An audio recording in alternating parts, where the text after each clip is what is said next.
चलिए हम आपको लेके चल रहे हैं भिवंडी शहर निजामपुर महानगर पालिका के अंदर और ग्रामीण क्षेत्रों में राष्ट्रवादी कांग्रेस की बढ़ती लोकप्रियता के इस दौर में जहां पर राष्ट्रवादी कांग्रेस पार्टी में लोग प्रवेश कर रहे हैं। भगवान टावरे से एक चर्चा हमारी हुई। भगवान टावरे जो राष्ट्रवादी कांग्रेस पार्टी के भिवंडी शहर अध्यक्ष हैं, उनसे चर्चा हुई कि महानगर पालिका का गेम प्लान जो चल रहा है आपका कि महानगर पालिका पर कैसे कब्जा किया जाए और राष्ट्रवादी कैसे अपना परचम फहराए। हमारी चर्चा हुई भगवान टावरे जी से। तो हम चलते हैं भगवान टावरे जी को सुनने के लिए जो हमारी चर्चाएं हुई और उन्होंने किस आधार पर ये संभावित महानगर पालिका के चुनाव में राष्ट्रवादी कांग्रेस पार्टी का परचम फहराए, इसके बारे में उनका क्या गेम प्लान है। लोकल मुद्दा जो है भिवंडी महानगर पालिका का, उसको अभी छोड़े क्योंकि महानगर पालिका का चुनाव नजदीक है। इस पर क्या आपकी रणनीति है, किस तरीके की तैयारी है?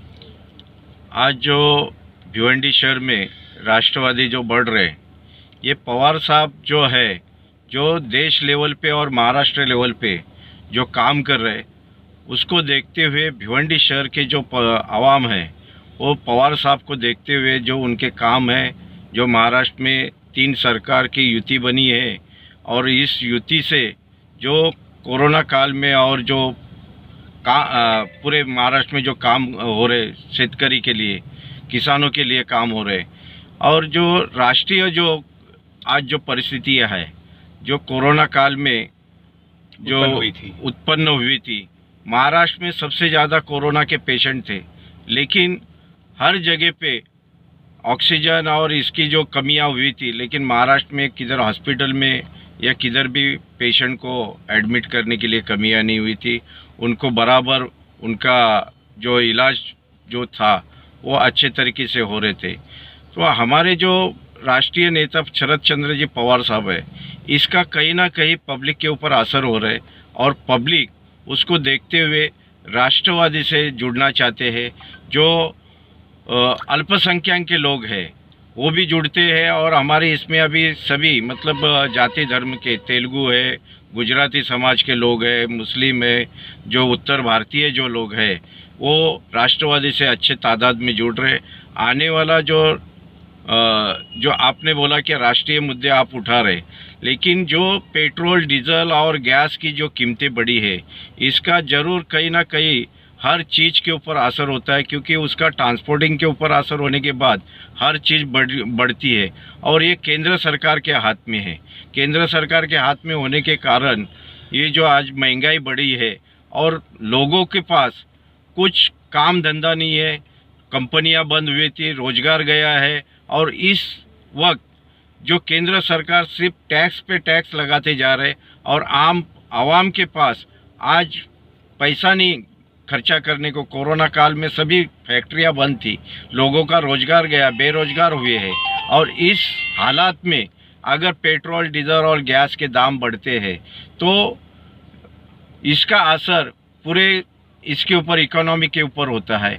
किसानों के खाद के दाम बढ़े और किसानों के खाद के दाम बढ़ने के बाद जो आय दुगनी करने का जो बात किया था मोदी सरकार ने, उसमें उसके ऊपर भी ज़रूर कहीं ना कहीं असर हुआ है। आज आप बोल रहे क्या स्थानिक मुद्दे जो है भिवंडी शहर के स्थानिक मुद्दे बहुत से है, समस्या बहुत से ही है। आज देखो वराल देवी तालाब में जो ड्रेनेज का पानी छोड़ा जा रहा है और भिवंडी शहर में उसी का पानी जो जुना भिवंडी है उसको पूरा वराल देवी तालाब का पानी जा रहा है और उसका जो 5 MLT का फिल्टर प्लांट था वो आज भिवंडी वो बंद है। अगर ये पानी, गंदा पानी अगर आवाम को जाता है, ना खुदा ना खास्ता कोरोना के काल में अगर इसका असर पब्लिक के ऊपर डायरिया और पीलिया पे हो गया, पीलिया भी हो सकता है क्योंकि ड्रेनेज का पानी जा रहा है, इसके वजह से पूरा पानी प्रदूषित हो रहा है। इसके ऊपर ना महापौर ध्यान दे रहे, ना कमिश्नर ध्यान दे रहे। हमारे इधर अच्छा एक कमिश्नर आया था, अच्छा काम चालू था, उसका तबादला किया गया।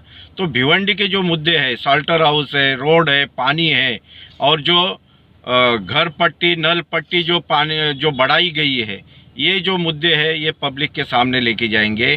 दूसरा मुद्दा ऐसा है कि हमने पवार साहब के पास ये मुद्दा रखा था, क्या भिवंडी शहर में जो पावरलूम सेक्टर है, पावरलूम सेक्टर में जो MSAB का बकाया था, 2007 में जब टोरेंट पावर आई, टोरेंट पावर आने के बाद जो MSAB के जो मीटर थे वो एमएससीबी के मीटर उखाड़ के लेके गए और नए मीटर टोरेंट पावर ने लगाया। उस टाइम बहुत से लोगों को ऐसा लगा कि हमारा जो बकाया बिल कितना था, कितना यूनिट चला था, किसी को पता नहीं था। लेकिन ये 300 करोड़ जो थक बाकी था भिवंडी शहर के ऊपर जो एमएससीबी का, वो अभी जाके 1300 करोड़ हुआ है। तो हमने पवार साहब के पास ये डिमांड किया है, क्या जो मुद्दल है वो यहाँ की पब्लिक भरने को तैयार है, ऊपर का ब्याज माफ़ किया जाए। और टोरेंट पावर ये ज़बरदस्ती कर रहे हैं एमएससीबी बिल वसूल करने के लिए, क्योंकि उसको 20% जो वसूला जाता है उसके ऊपर 20% टोरेंट कंपनी को कमीशन मिलता है। और इसका ये ज़बरदस्ती इसके लिए कर रहे हैं कि जो पुराने मकान थे उसके ऊपर एमएससीबी का मीटर लगा था, और मीटर लगने के बाद वो जो अभी नया डेवलपिंग होता है तो एमएससीबी का जो बकाया है वो भरे बगैर टोरेंट पावर वापस उसके ऊपर टोरेंट का मीटर नहीं लगता है। ये मुद्दे सब हमने पवार साहब के पास रखे हैं, हमारे अध्यक्ष जो जयंत पाटिल साहब है उनके पास भी रखे।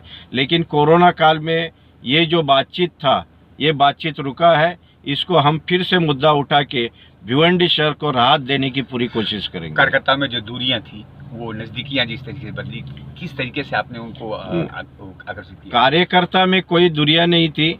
जो नए लोग आए थे वो अपने तरीके से पार्टी को चलाना चाहते थे, प्रोटोकॉल फॉलो नहीं कर रहे थे। इसके वजह से ये पार्टी में डिस्प्यूट हो रहा था। लेकिन धीरे धीरे सब एक जगह पे आकर राष्ट्रवादी पार्टी का काम कर रहे, और राष्ट्रवादी पार्टी भिवंडी शहर में अच्छा काम करेंगे। आने वाला चुनाव जो रहेगा महानगर पालिका का, इसमें हमारे थाना जिला के संपर्क प्रमुख जितेंद्र अवार्ड साहब है, वो अवार्ड साहब पूरे भिवंडी के ऊपर ध्यान देकर यहाँ से ज़्यादा राष्ट्रवादी पार्टी के नगर सेवक कैसे चुन के आएंगे इसके लिए काम करेंगे। अगला मेयर का चेहरा आपका बोल कर सकते हैं कि है?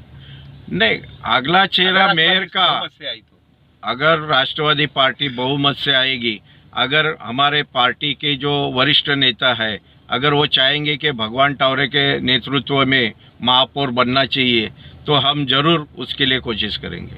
और कुछ कहना चाहेंगे आम जनता से जुड़ने के लिए? मैं आम जनता को यही रिक्वेस्ट करूंगा, क्या जो पवार साहब के जो विचारधारा है और पवार साहब जो काम करे 80 साल के बाद भी, उसमें बहुत से जो युवा लोग हैं वो भिवंडी शहर से राष्ट्रवादी से जुड़ रहे।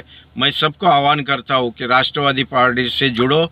और आपने सभी पार्टी के मेयर को देखा है, एक बार राष्ट्रवादी के मेयर को देखो और भिवंडी का जो सपना है उसको सपने को पूरा करेंगे। जो डेवलपिंग रुका है उसको डेवलपिंग को पूरा करने की पूरी कोशिश करेंगे। छोटा सा करेंगे कि ये पूछेंगे कि क्या भारतीय जनता पार्टी को पटकनी देने के लिए शरद पवार अकेले काफ़ी हैं? पूरे हिंदुस्तान की बात करें तो आज सब जो विरोधी पक्ष जो है वो जो महाराष्ट्र में जो उन्होंने 3 पार्टी को, तो मतलब शिवसेना एक विचारधारा की पार्टी थी, राष्ट्रवादी और कांग्रेस और शिवसेना ये एक जगह पर आकर सरकार चला रहे और अच्छा काम कर रहे। हो सकता है केंद्र में राष्ट्रवादी पार्टी के नेतृत्व में आगे का प्राइम मिनिस्टर बनकर देश की जो हालात है उसको सुधारने का कोशिश करेंगे।